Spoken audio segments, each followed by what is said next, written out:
大家好，有我 Pro 76嘅小室啦。今日嚟到我哋 studio 咧，就係呢個 JBL 嘅 Tour Pro 3啊，第3代嘅真無線耳機啊。咁如果大家記得嘅話咧，第2代嘅Pro 2咧，其實都係有一個 LCD mon 咧喺嗰個充電盒嗰度嘅，亦都係咧市場上第一個咧用上呢一個設計嘅一個耳機啊。咁而今次咧去到 Pro 3第3代咧就好多嘢升級咗嘅。我最簡單輕輕一立咧都見到咧，佢由呢一個 SBC AAC 再加埋一個 LDAC 支援埋呢個 Hi-Res 之餘咧，個 mon 都大咗。咁當然仲有好多其他唔同嘅升級。而家即刻同大家開箱實試一下。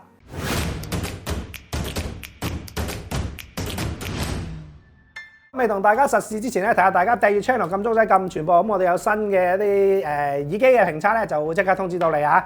咁見到咧，今次呢一個嘅 JBL Tour Pro 3嘅盒咧，其實基本上都係佢哋一貫嘅 design 嚟㗎啦，冇特別奢華嘅。咁啊，不嬲 JBL 嘅耳機咧，都唔係走奢華，亦都唔係走 fancy 嘅路線，係走實用功能嘅路線啊！硬橋硬馬新功夫。咁我哋喺盒度咧，其實已經見到好多 feature 擺咗喺度㗎啦。呢個盒咧，除咗係一隻 True Wireless 耳機嘅充電盒，有 mon 之外咧，佢亦都係一個 audio transmitter 嚟嘅。佢可以咧用 3.5mm 嘅 device 咧插咗佢，佢就可以 transmit 嗰個聲音咧過到佢隻耳機。咁呢啲功能咧，其實有好多旗艦嘅 True Wireless 耳機都有嘅。咁今次 JBL 呢一隻嘅 Tour Pro 3亦都有啊，真係非常之有誠意。而且咧，我睇到少少 spec 咧，佢係可以做埋個通話添嘅，咁啊非常之強橫嘅。咁啊，所以咧你會見到咧，佢有一個 Zoom 嘅一個 certificate 嘅字樣，仲支援埋呢個 Spatial 360嘅一個頭部追蹤功能啦。跟住就 Hybrid 耳機嘅單元啊，咁之前佢係一個單動圈嘅，今次 Hybrid 係動圈加動鐵啊，幾勁啊！跟住之後咧就有個 True ANC 2.0啦，咁呢個就係一個 Noise Cancelling 嘅功能啦，就係呢個 JBL 自己獨家嘅一個 ANC 技術啊。咁啊呢啲究竟效果係點咧？就係真係要試過先知啦。咁啊，另外就有個Perfect Call 啊，咁即係話通話上面嚟講啊，效果非常之好。咁一陣間咧同大家通話嘅時候，就可以大家斟酌一下咧嗰個效果究竟係點啦。另外因為佢支援咗 LDAC 啦，所以咧今代就會有呢一個 Hi-Res 嘅 Wireless logo 啦。耳機本體咧最長可以玩到11個鐘頭，跟住之後咧充電盒就可以玩多33個鐘，加埋所以就44個鐘啦。咁啊盒背咧就會係一隻嘅Pro 3嘅主體啦。咁啊見到咧其實佢而家嗰個 mon 啊，就咁攬望落去都知道係大咗好多啊！今次咧睇到佢嘅即係一啲宣傳嘅字眼咧，就有講到咧呢一個嘅 LED display 係已經有齊晒所有功能㗎啦。你係帶咗佢可以唔需要再攞手機出嚟，唔需要再開 app 都可以控制晒所有功能啊！咁即係一陣間可以及啦。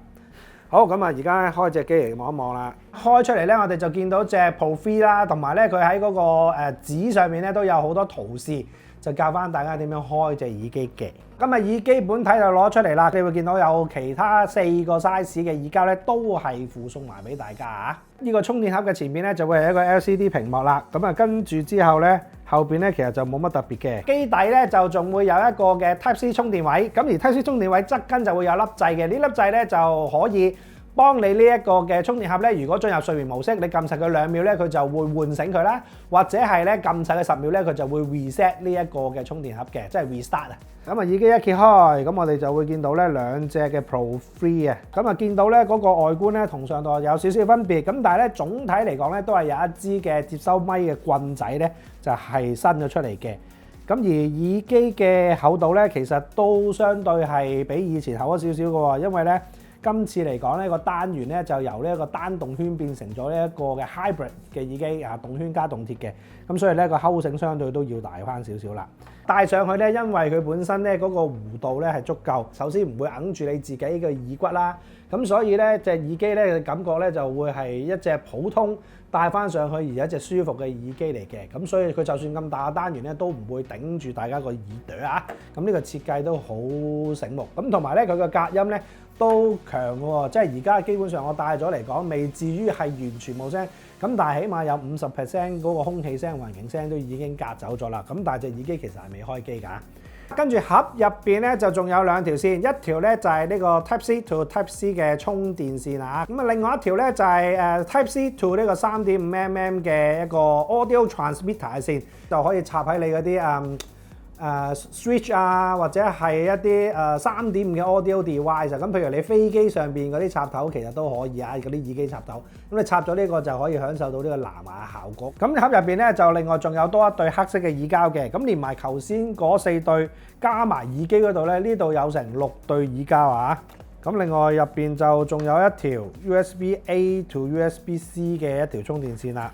最後就有一本說明書。咁基本上咧開箱嘅物件咧就係咁多啦。咁而家咧不如先同大家分享下呢一隻 JBL 嘅 Tour Pro 3啊呢一個技術規格，跟住翻嚟咧就同大家開始玩下呢一個充電盒上邊嘅 OS 究竟有啲咩玩到先。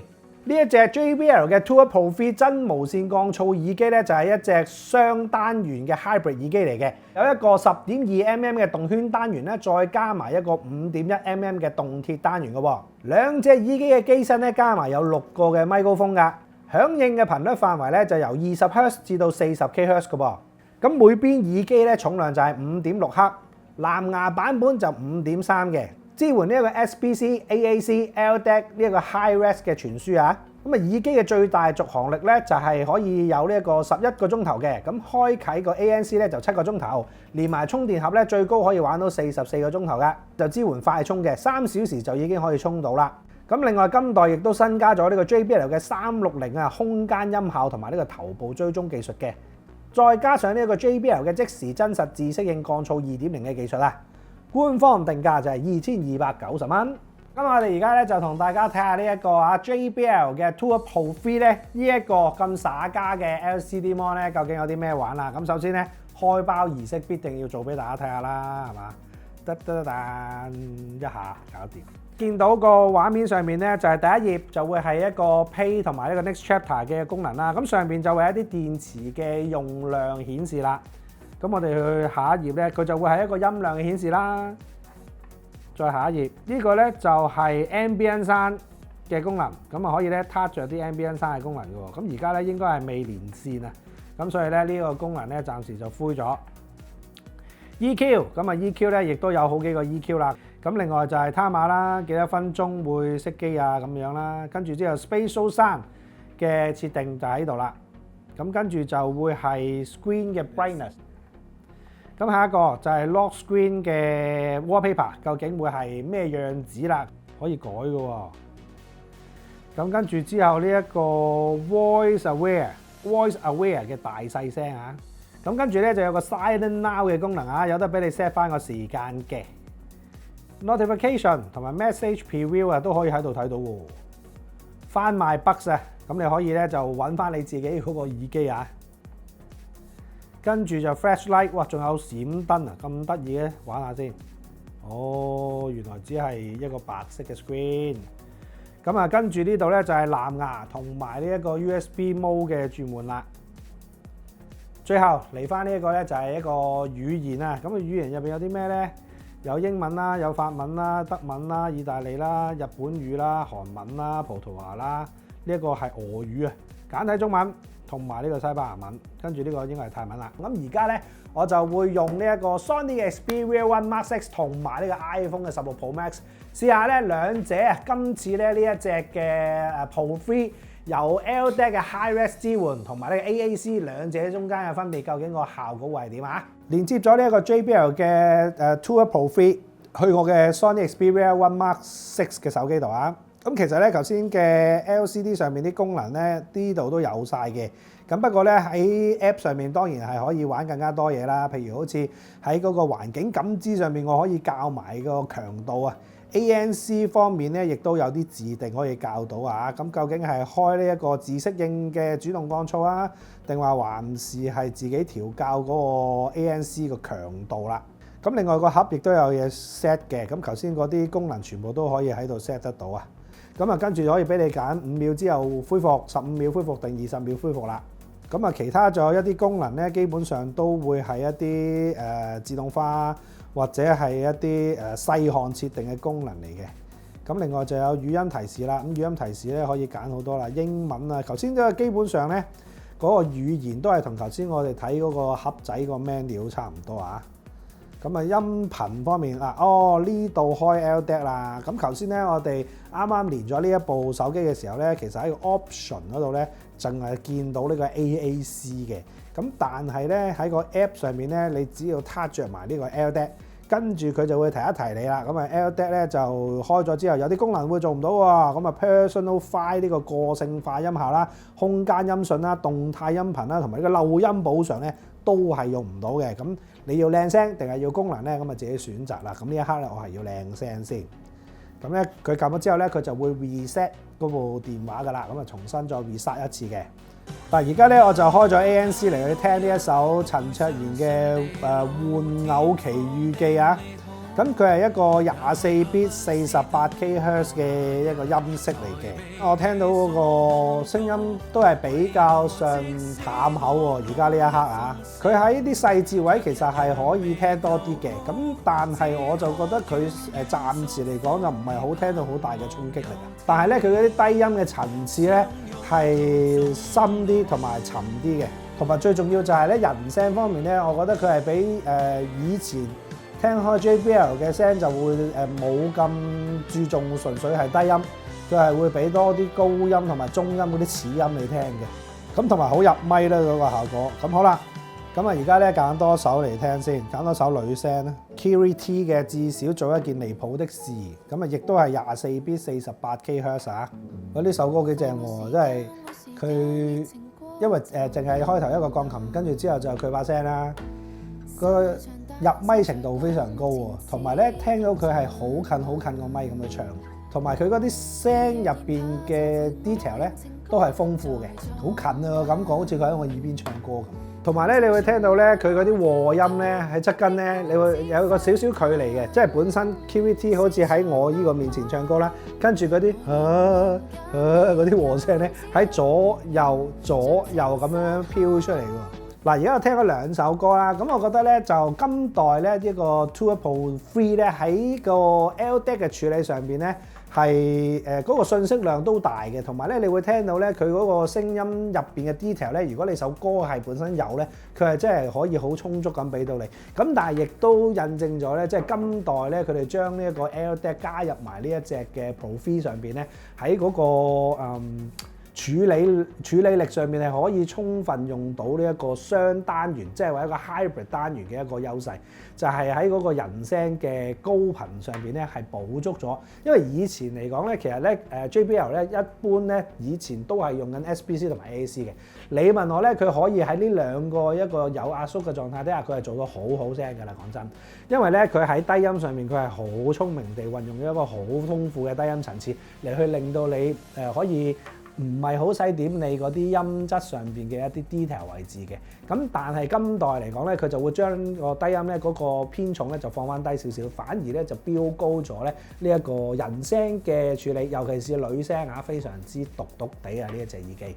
咁啊，所以咧喺 LDAC 上面咧都係有個優勢喺度嘅。咁好啦，而家咧我就試下咧將呢一隻耳機咧就連接呢個 iPhone，用呢個 AAC 啊，咁啊聽下咧兩首歌嘅效果個分別大唔大先。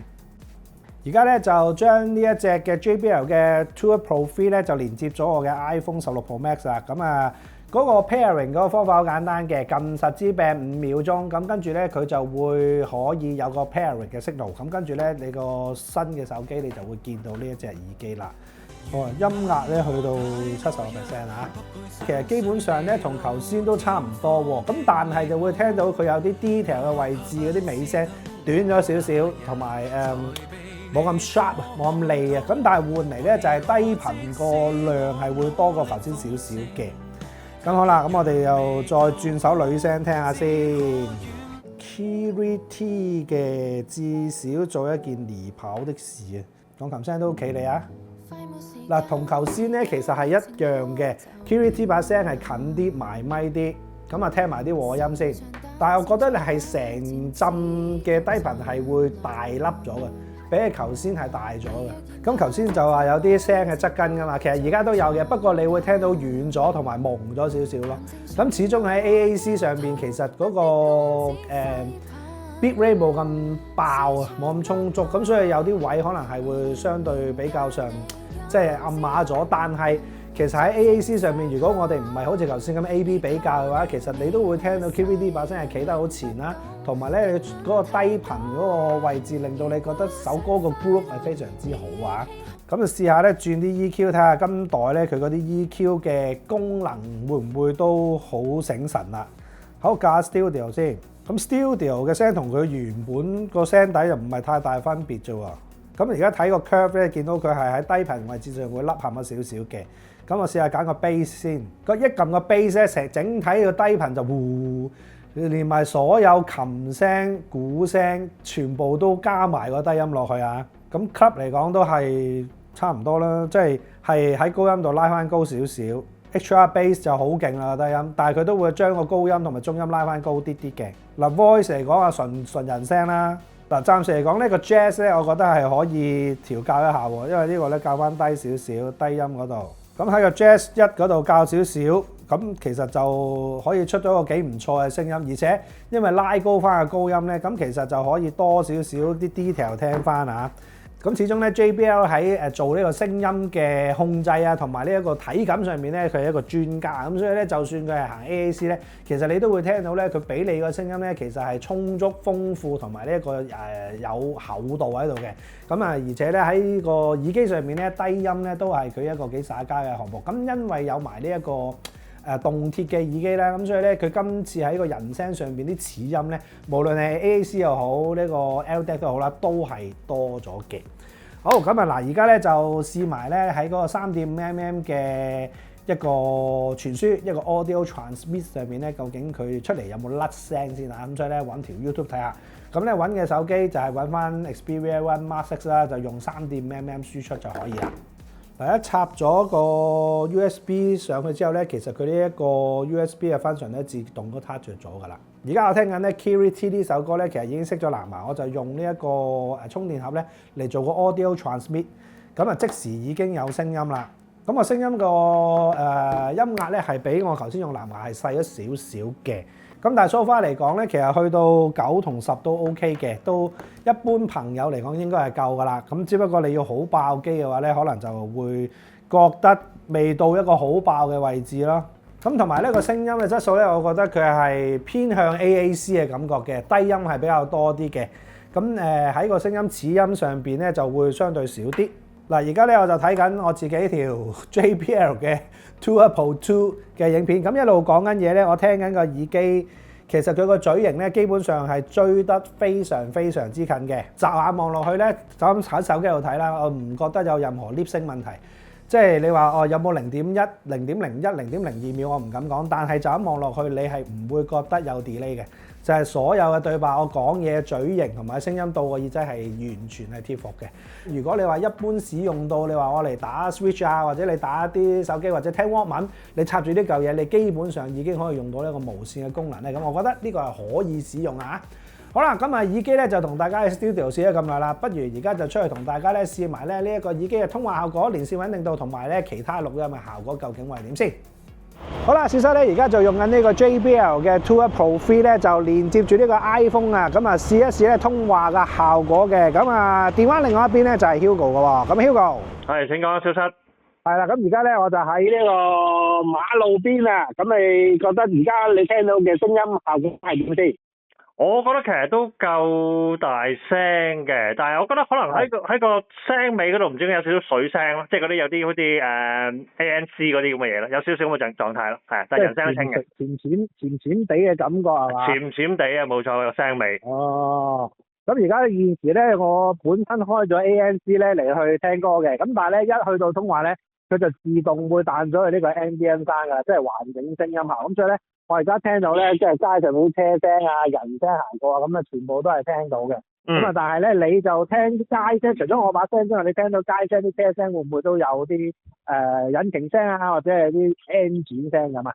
背景冇啊，背景就冇聲嘅，係啊，冇係都其實個背景嚟講乾淨啊，純粹可能你把聲佢有啲 ANC 感覺咯，係。哦，即係有啲 noise cancelling 嘅電子控制感覺。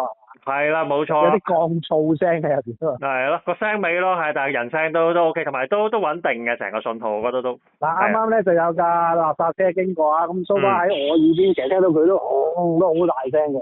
咁但係你就冇影響到我講嘅嗰個聲音啊嘛。乜都冇啊！我直情覺得你老作嘅，我咩都聽唔到。哇！咁即係話佢呢一個即係佢聲黑上邊咧有個 perfect call 嘅效果咧，其實算唔算做到咧？即係你覺得，如果你一般嚟講同我傾偈啦，你唔好當我係一個耳機測試啦。咁如果正常嚟講，我打電話同你傾兩句嘅話，其實你都應該聽得清楚啦。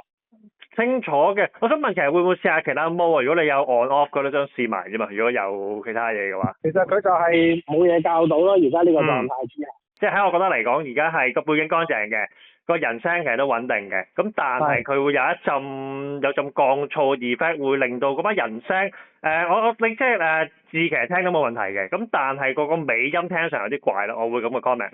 好啊，咁啊呢個通話咧就嚟到呢度啦。咁啊大家咧，如果聽完之後個通話效果係點咧，都歡迎喺留言下面話翻俾我哋聽嚇。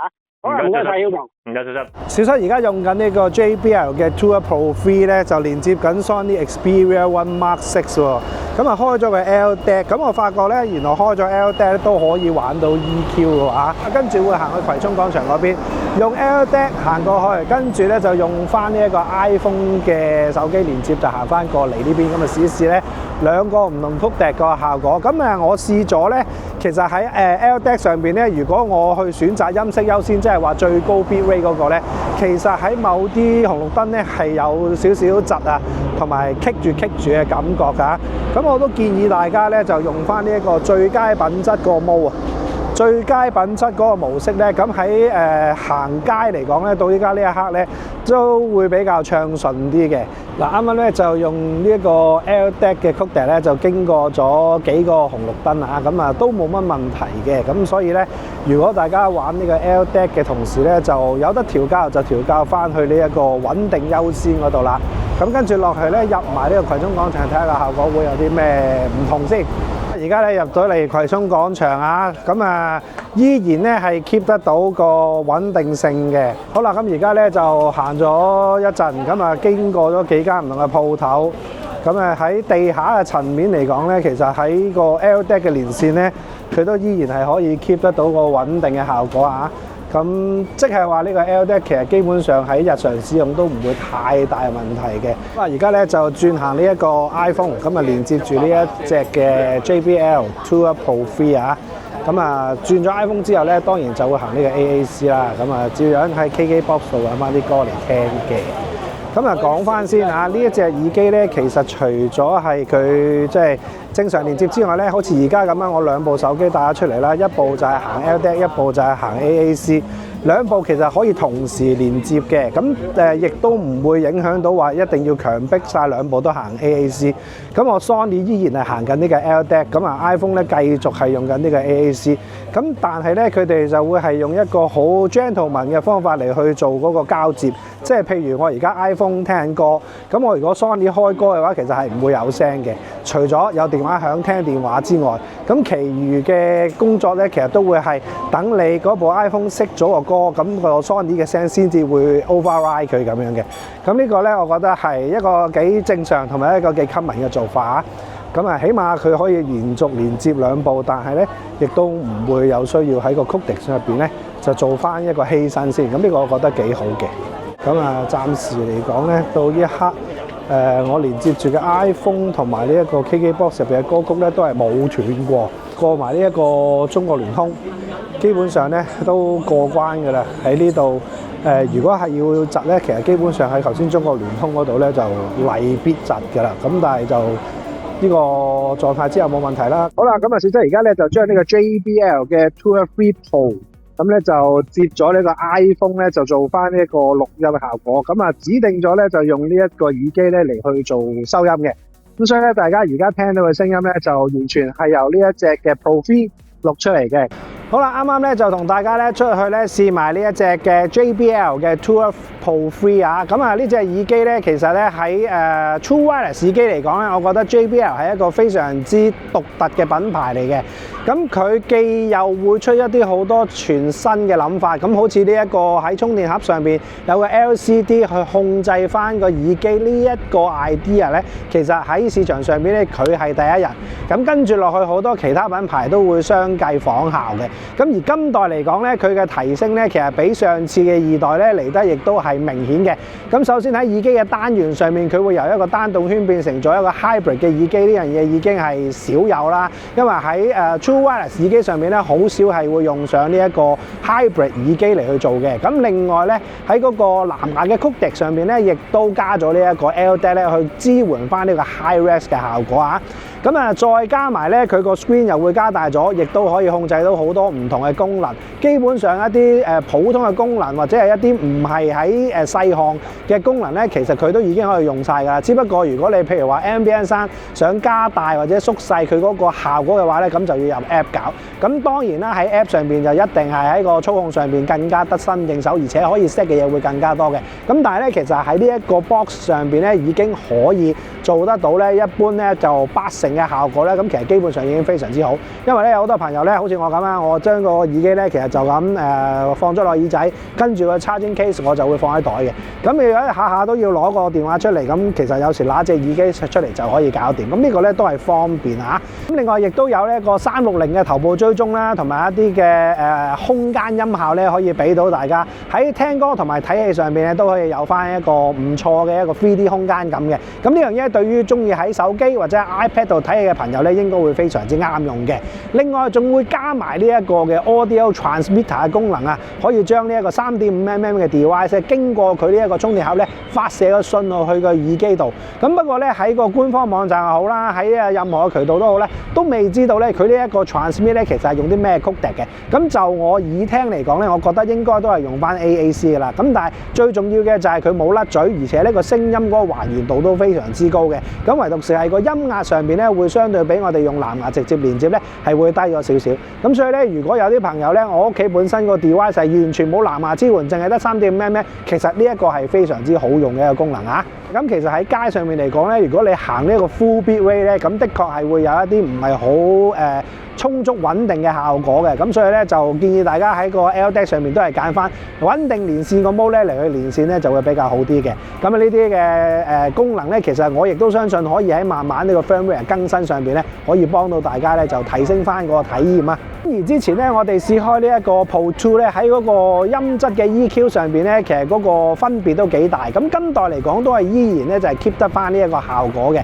咁呢個咧亦都係咧 JBL 最耍家嘅地方咧，就係話可以將呢一個 codec 嘅一啲叫做遺憾咧、一啲缺陷咧，佢係可以咧用佢嘅硬件咧嚟去補足翻。咁所以咧今代你見佢咧喺嗰個單元上面加埋個動鐵上去，提升翻個中高頻嘅表現咧，就可以令到佢知道佢喺音質上面嘅要求咧，其實除咗係有加個 LDAC 之外咧，就算連 iPhone 嘅朋友咧，佢都一樣唔妥協啊，令到咧佢哋可以咧得到一個更加好嘅一個音色，提升翻佢哋嘅一個聽歌嘅體驗啊。咁呢樣嘢我覺得咧都算係做得幾圓滿啊。咁啊今次咧就同大家咧分享呢一個 JBL 嘅 TrueUp Pro 3嘅一個 True Wireless 耳機嘅評測就嚟到呢度啦。咁希望咧我哋試嘅嘢可以滿足到你啊。咁啊可以咧令到你喺買耳機嘅時候咧就多一份嘅參考啦。